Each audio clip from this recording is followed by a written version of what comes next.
तो आज का वीडियो है पाइथागोरस प्रमेय का विलोम। यानी पाइथागोरस प्रमेय इसके पहले जो है हम प्रूफ कर चुके हैं, उसी का ये विलोम है।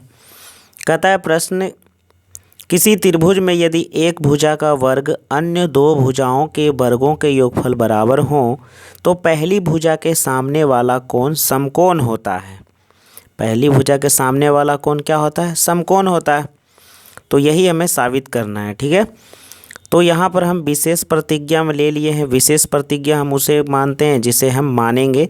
माना कि त्रिभुज ए बी सी में एक भुजा का वर्ग दो भुजाओं के वर्गों का योग है, अर्थात ए सी स्क्वायर बराबर A B square plus B C square. इसको हम समीकरण 1 मान लेंगे। सिद्ध करना है क्या कि त्रिभुज ए बी सी एक समकोण है, और या तो यहाँ पर हम दे सकते हैं क्या कि कोण, ये जो आप बी देख रहे हैं इसी को यानी कोण बी बराबर हमको साबित करना है 90 डिग्री। और आप जानते हैं कि कोण बी जब 90 डिग्री साबित हो जाएगा तो त्रिभुज भी समकोण हो जाएगा। ऐसे समकोण ही हमें लाना है ना। प्रश्न में लिखा हुआ है कि कोण समकोण होना चाहिए। रचना कर लेंगे, बना लेंगे।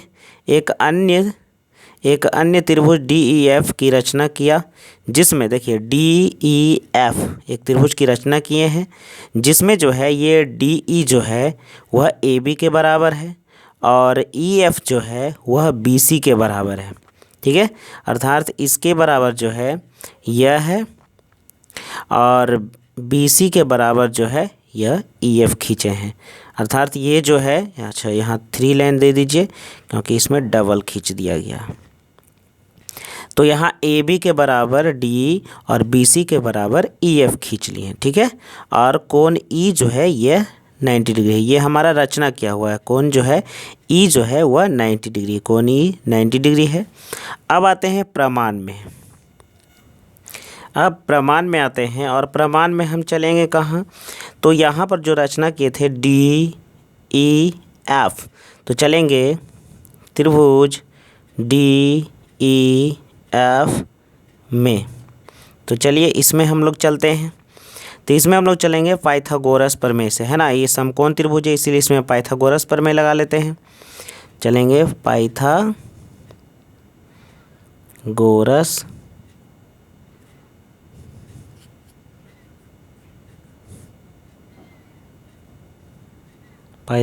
प्रमेय से।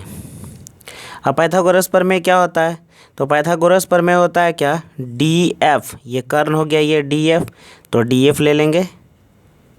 डी एफ स्क्वायर बराबर डी ई स्क्वायर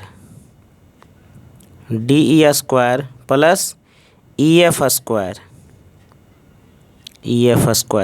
ये पाइथागोरस प्रमेय होता है कर्ण स्क्वायर बराबर लंब स्क्वायर जोड़ आधार स्क्वायर, ठीक है। इसे हम कह देंगे समीकरण दूसरा।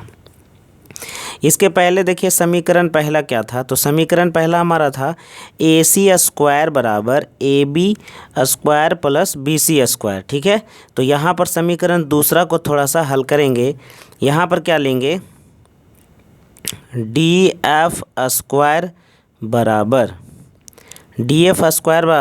डी ई के बदले हम क्या माने हैं? यहाँ पर देखिए डी ई के बदले हम ए बी माने हैं, तो डी ई के स्थान पर हम क्या रख देंगे? A B square. और प्लस ई एफ के स्थान पर हमने क्या माना? ई एफ के स्थान पर हमने बी सी माना है, तो यहाँ पर हो जाएगा बी सी स्क्वायर, ठीक है। और ये हमारा होगा समीकरण दूसरा। सॉरी, ये समीकरण दूसरा नहीं है ना, समीकरण दूसरा नीचे वाला लेंगे हम लोग, ठीक है। अब यहाँ पर क्या करते हैं कि समीकरण 1 और 2 को ज़रा गौर से देखें कि इधर जो है आप देख रहे हैं इधर आर एच एस क्या है? बराबर है। इसमें भी आर एच एस क्या है? बराबर है। तो एल एच एस भी आपस में क्या होंगे? बराबर होंगे। तो यहाँ पर हम लोग चलेंगे समीकरण 1 और 2 से। इसीलिए समीकरण 1 और 2 से तो आर एच एस तो बराबर हो गए, तो आर एच एस बराबर हो गए तो एल एच एस भी आपस में क्या हो जाएंगे? तो इसीलिए लिख देंगे क्या? इसीलिए ए सी स्क्वायर बराबर डी एफ स्क्वायर। तो स्क्वायर से स्क्वायर ख़त्म हो जाएगा तो यहाँ हो जाएगा ए सी बराबर डी एफ। AC बराबर DF, अर्थात इस चित्र में जो है AC और DF दोनों आपस में क्या हो गए, बराबर हो गए। अब देखो इस चित्र में क्या है कि AB के बदले हम माने थे D और BC के बदले माने थे EF, और अभी हम साबित किए हैं AC के बराबर कौन है, यानी DF जो है वह AC के बराबर है। अभी हम साबित किए हैं ये, तो ये वाला ये लंब बराबर लंब, आधार बराबर आधार और कर्ण के बराबर कर्ण है। तो अर्थात हम चलेंगे त्रिभुज ABC एंड त्रिभुज DEF में, ये दोनों हम तो माने और AC बराबर DF अभी हमने साबित किया। तो इसीलिए हम लिख सकते हैं कि त्रिभुज ABC सर्वांग सम त्रिभुज DEF, और ये किससे सर्वांग सम है, तो SSS यानी साइड साइड साइड। जब त्रिभुज सर्वांग सम सभी अंगों से जब त्रिभुज बराबर हैं तो बताइए कि यहाँ पर कोण B के बदले यहाँ कोण E का मान है 90 डिग्री, तो B का मान भी कितना होगा, 90 डिग्री, अर्थात कोण B बराबर कोण E, और कोण B बराबर कोण E का वैल्यू कितना है, 90 डिग्री, अर्थात कोण E का वैल्यू 90 डिग्री। हमें यही तो लाना था, PROVED। इसे हम कह सकते हैं कि त्रिभुज ABC एक समकोण त्रिभुज है। कैसा त्रिभुज है, समकोण त्रिभुज है। क्लियर है। तो इसको एक बार गौर से देख लीजिए कि कैसे हमें लिखना है और इसे किस प्रकार सजाना है।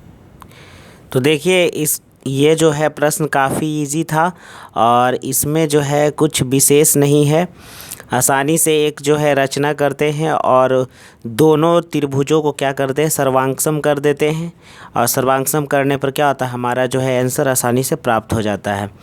ठीक है, तो चलिए एक बार फिर से देख लीजिए। और इसी प्रकार से एग्ज़ाम में जो है पेंसिल से इसी प्रकार देख रहे हैं किस प्रकार से पॉइंट्स को इंडिकेट कर दिए हैं, इसी प्रकार से एग्ज़ाम में जो है पॉइंट्स को इंडिकेट कर दीजिएगा, आपका नंबर कोई नहीं काटेगा। क्लियर है तो।